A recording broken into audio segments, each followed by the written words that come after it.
How you doing? Hey, good. How are you? Good, good. Sorry about that. It's one of those weeks and days where everything is just back to back to back to back. So, anyways, I'm here now, and I'll give you an extra, what is it, 4 minutes on the other end. So, um, yeah. So, how you been? I know you've been busy. Were you on the The call with Trudeau? big, the big city mayors. I'm not big. I'm just kidding. I am not part of that call. So that Oh, is that is the National Federation of Canadian Municipalities, and the big city cutoff is much bigger. It's population based. okay. So we're Burlington at almost 200,000 isn't quite in that big city camp yet. So, but I certainly saw the announcement. I'm very supportive of what's happening. Certainly, we've advocated for a national transit strategy, and I know this will be good news for us too. So I'm thrilled with it. But no, I wasn't. I wasn't there. I got to cheer from the sidelines. Okay. So Yeah. we'll get to that in a sec. So we'll start off with the what everybody's been asking me here is that Halton and Burlington get into the I guess the reopening framework in February 16th. What does that mean? What color coded is it in? What can open? How many people can come into a retail store? You have to answer them all. All righty. Well, I don't know. All right. Okay. Like, Next question. I'll be waiting for the announcement. We expect it to be on Friday. Okay. We expect some announcement, and if we could be in the red. Maybe that's what we were before when our numbers were like this, but we don't know. We're not going to be in shutdown, which is what we are now. We will have some gradual reopening. And I know people are looking forward to that, and that's good. In terms of how many people can be in a store, they have changed the capacity restrictions. So it's 25% capacity. So each venue will have to figure out what that means in terms of the actual number of people. I guess you just measure out the square footage and do some math on that.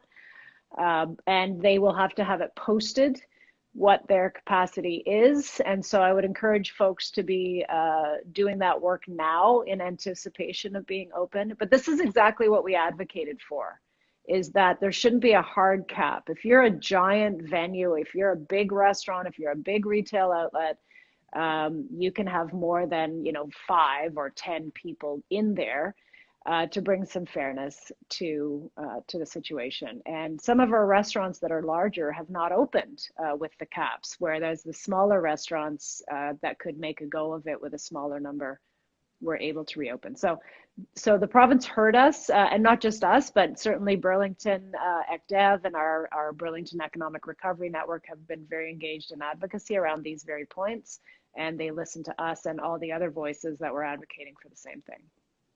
Oh, sorry, what's happening on Friday then? They're announcing more Well, framework. we expect we'll know on Friday. We hope Yeah. what we know we're opening on Tuesday in some fashion, but we don't know what level of the framework. So we're expecting on Friday to learn, with a couple of days' notice that okay, on Tuesday Burlington's in Based whatever on color.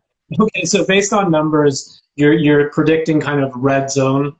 What does that usually Maybe mean? orange, red, maybe orange, which would be one level below. It's kind of open with restrictions, but as I said, the capacity restrictions have changed, so it's not the hard cap, and I think that's good news for our community, that it's more fair, and it's actually driven more by health considerations.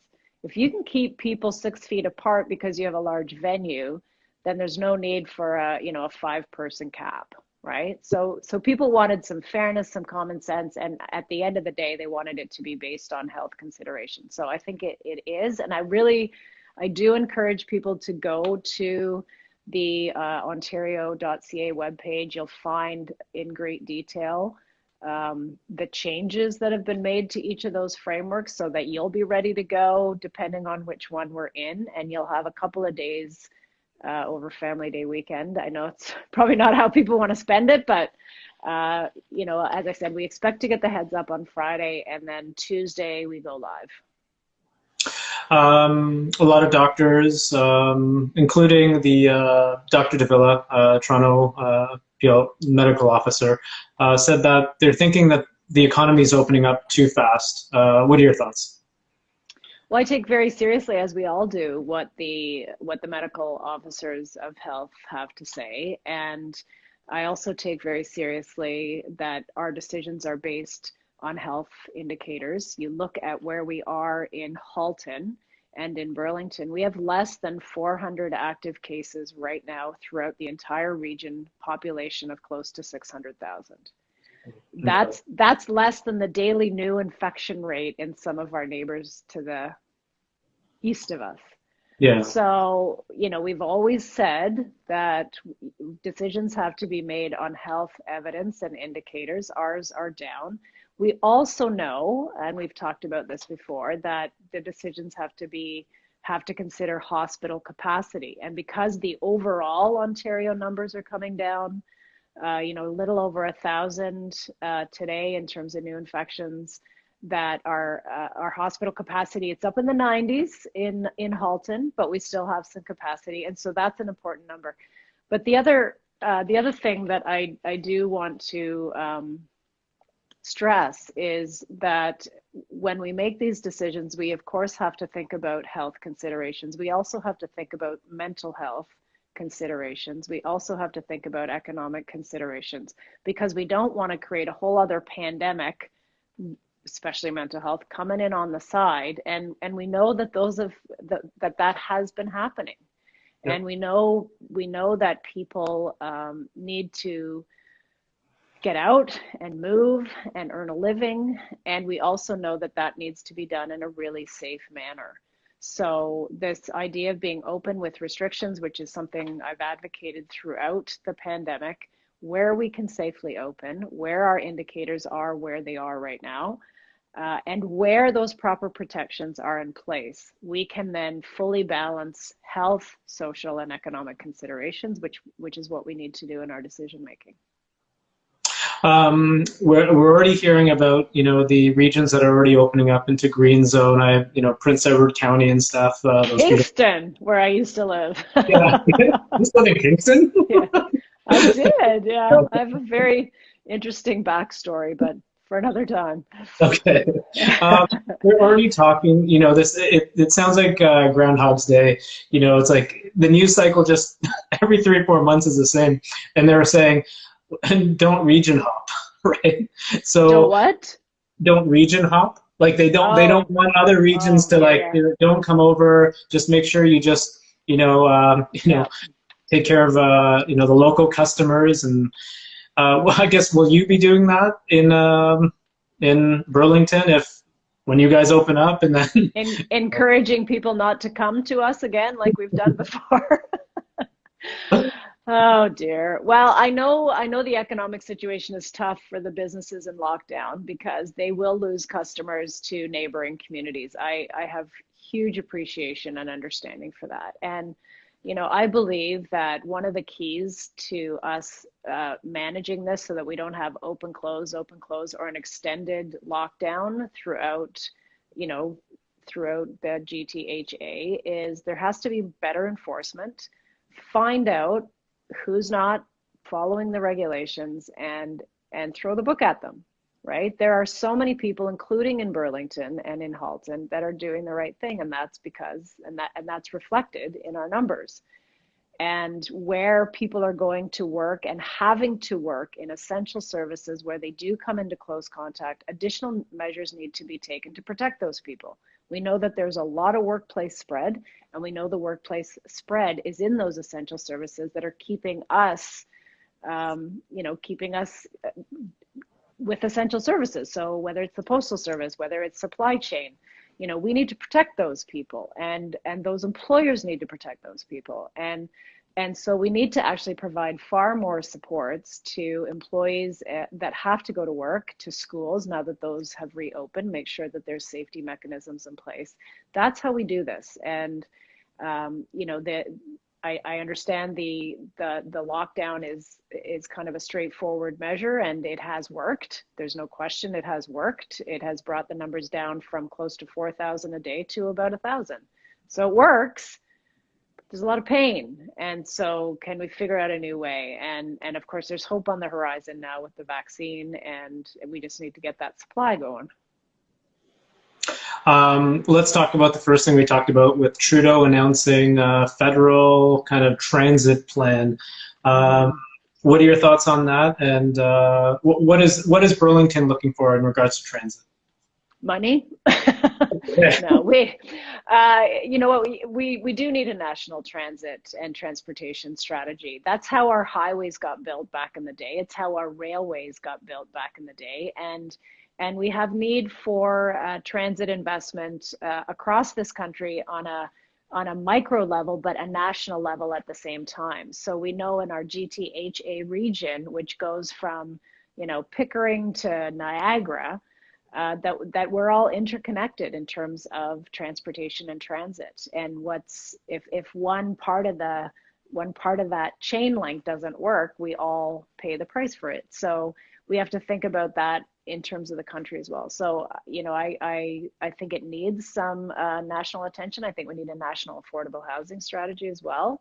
You know, one region, one municipality isn't going to be able to solve it. We don't have the resources, and there isn't a national standard or consistency. So I'm very supportive of these announcements. It's something that we, the collective we, who are all part of the National Federation of Canadian Municipalities, have advocated for a very long time. So we feel pleased that our voices collectively have been heard. So I guess what I'm gathering is there's going to be a monorail. An elevated rail? Yeah, I don't know. Well, we're getting a lot more investment through Burlington. The 15-minute service is coming, right? So there's infrastructure upgrades happening right now, and that will be very welcome news. That is welcome news for our community. Last time I talked to you was a couple of weeks ago. There was a province-wide safety blitz coming to Halton. Mm-hmm. Do you know what happened? A few tickets were handed out, yes. Do you know were they big box? What's that? Were they big box stores? That was the focus. That and restaurants as well.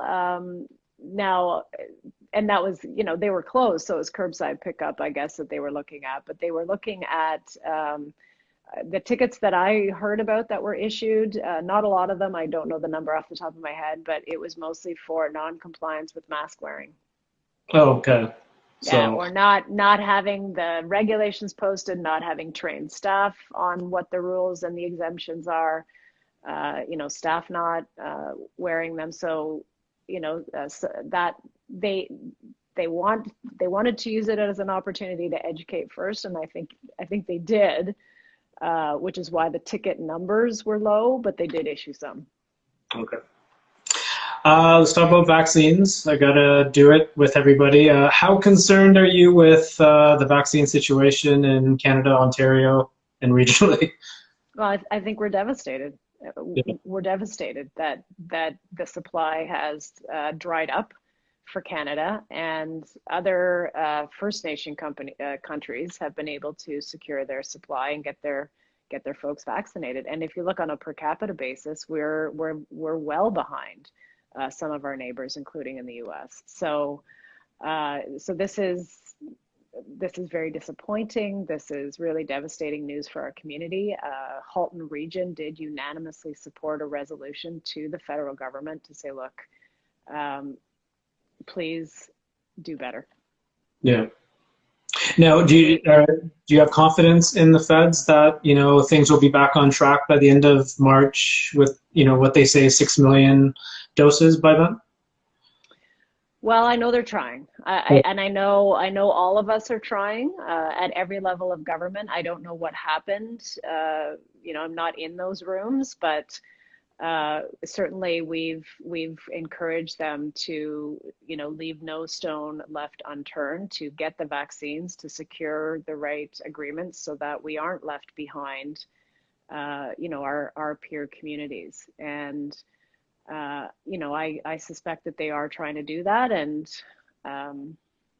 we'll see what happens in coming weeks. Okay. Let's talk more about positive stuff. Toronto has started talking about gradually reopening and having reopening plans and stuff.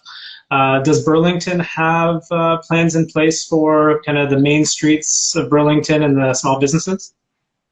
So we have the Burlington Economic Recovery Network, which I sit on alongside one of my council colleagues, Kelvin Galbraith, who's a business owner here in Burlington. And there's a whole bunch of stakeholders, very connected group that have been, so far we've wanted to get into the recovery phase long time ago.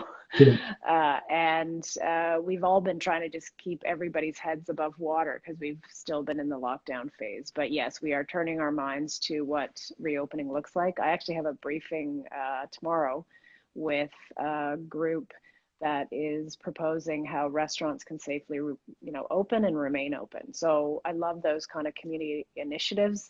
They know their business best, and I'm there to support and amplify where I can. So, but yeah, we know how to run our business at the city. We've been through this before through the summers. So as soon as we get the green light, we're ready to offer those services the way we did before. We've been in red before. So in terms of all of us nationally climbing out of the impacts of COVID, that's a longer discussion, but we're all turning our minds to what it looks like and to the silver lining. There's some good things that have come out of this. One of those is being able to, do more online. True. We talked before in January in regards to public events in Burlington, concerts and stuff, and I think you said that you guys are going to look at that in February. Guess what? It's February already. So have you guys talked about it? Did I say that? Yeah, he said you at the end of February, so I'm asking you early, sorry. So, some of our bigger events, they take a year of runway to plan.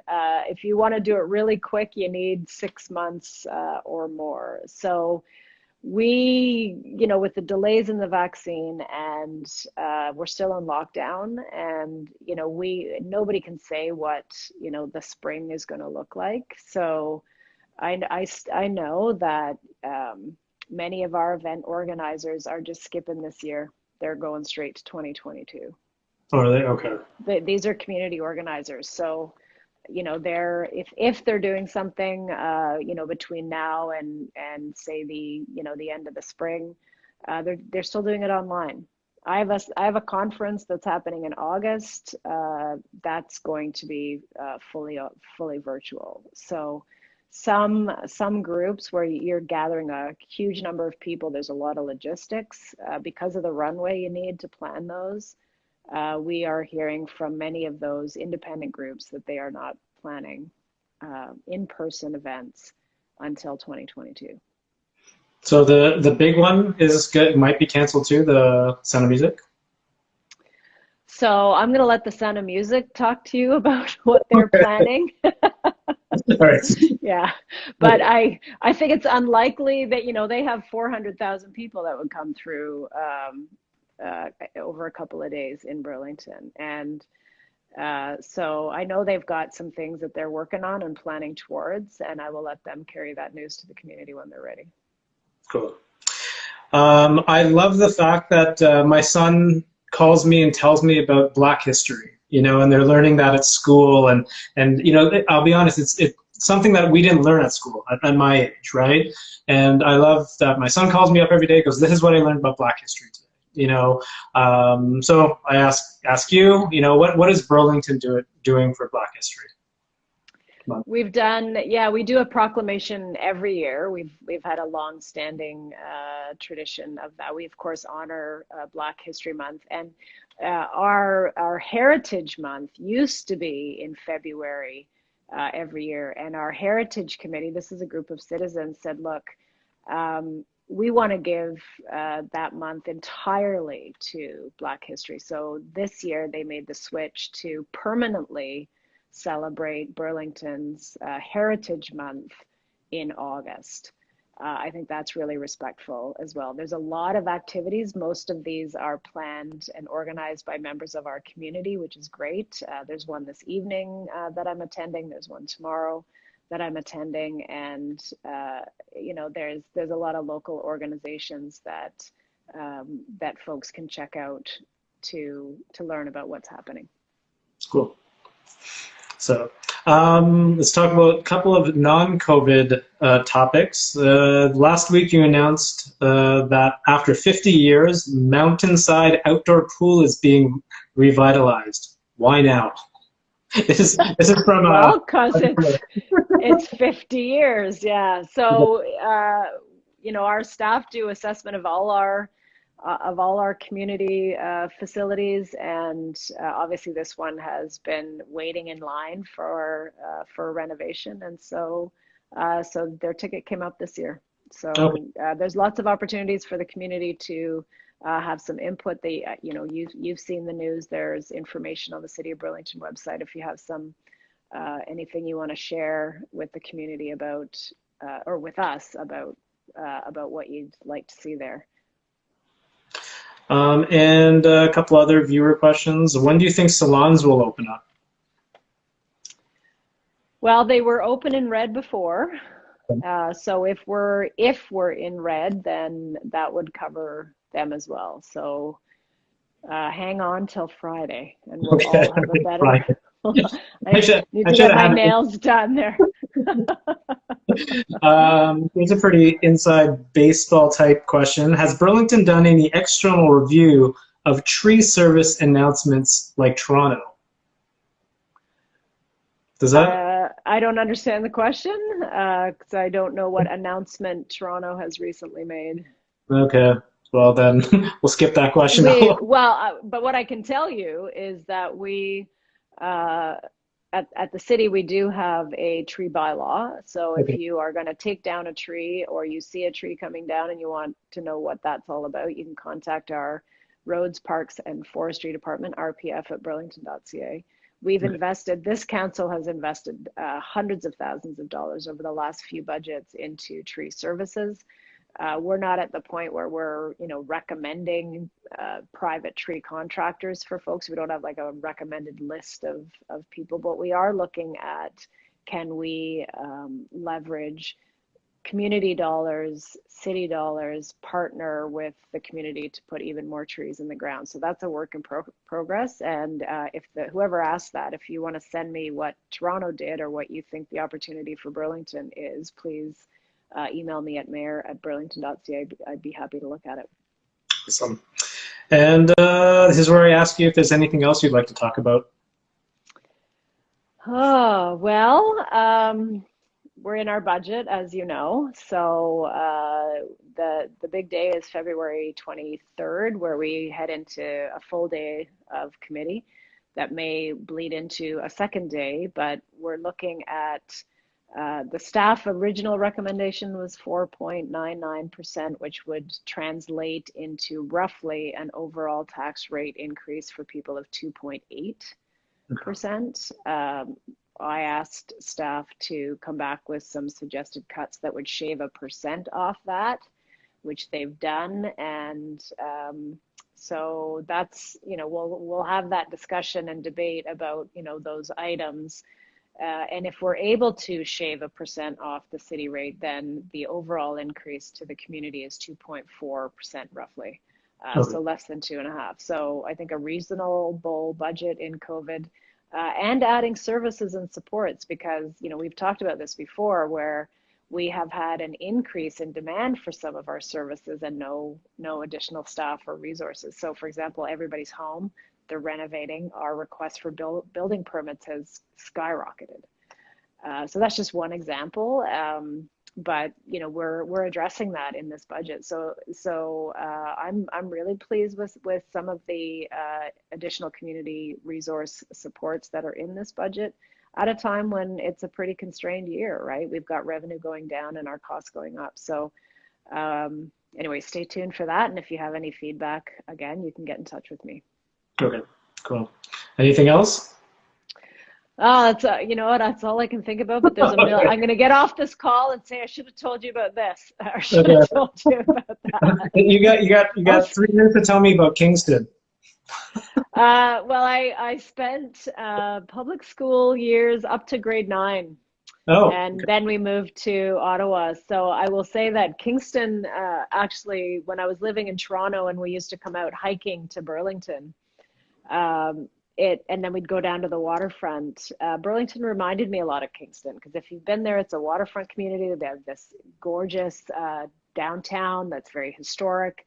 I went to grade 9 high school in KCVI right next door to Queens, which is a historic building. I think it's not a school anymore, but I think it was designated heritage. So I grew up around waterfront communities, heritage communities, and loved living in Kingston. They've got a great mayor there as well, Brian, awesome guy. I liaise with him on my large urban caucus at AMO. I miss it. We were supposed to go to Kingston a year ago for one of our mayor's huddles, and of course, COVID changed all that. So I'm looking forward to getting back one day. awesome. Okay, I know more about you then. So Lucky you. well, that's all I All have. So right. thank you so much. I'll see Okay. you next week. See you next week, Khaled. Take Take care. care. Bye.